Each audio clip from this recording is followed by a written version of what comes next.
On what should have been the happiest day of my life, my wedding was derailed by pure selfishness.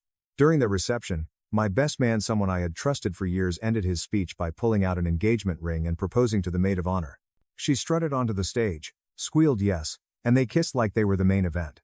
They clearly expected cheers and applause. Instead, the room turned hostile. Guests began booing. My father, already tipsy and furious on my behalf, marched up and flung his open beer bottle at them, soaking their clothes, hers notably an off-white dress. That single act opened the floodgates. Other guests followed, tossing beer and wine until both of them were drenched, makeup smeared, clothes ruined. The maid of honor ran out crying. The best man chased after her, only to trip and face-plant when my father stuck his foot out in one final act of rage.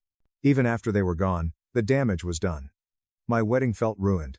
I ran outside, finally confronting them, while they stood awkwardly, soaked and shaken. Instead of apologizing, my best man complained that the reaction wasn't fair.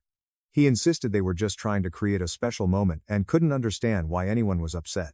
The more he talked, the clearer it became he didn't feel guilty. He felt wronged. When I told him he had hijacked my wedding, he argued that we could share the moment and accused me of overreacting.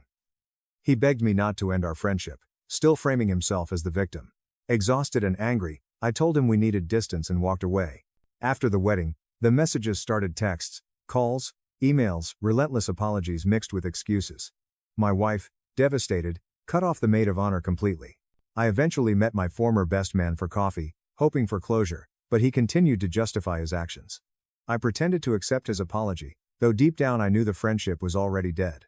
Over the next year, we barely spoke. Every meeting turned into an argument about the wedding. Then life shifted my wife, and I found out we were expecting our first child. It felt like a silver lining after a painful chapter. Around that time, an invitation arrived. The former best man and maid of honor were getting married. We decided to attend. Their wedding was noticeably smaller. Fewer guests. A quieter room. When the moment felt right during the reception, I stood up beside my wife and announced our pregnancy. The room went silent, then erupted into awkward applause. The groom's face turned red with anger as he accused me of ruining his day. I calmly reminded him. You wanted to share moments. That was the end. Years later, his marriage collapsed, and he reached out begging for help. When he tried to guilt me, claiming he'd forgive me for ruining his wedding if I helped him, I blocked him for good. The friendship was over. The chapter was closed. And for the first time, I truly felt free.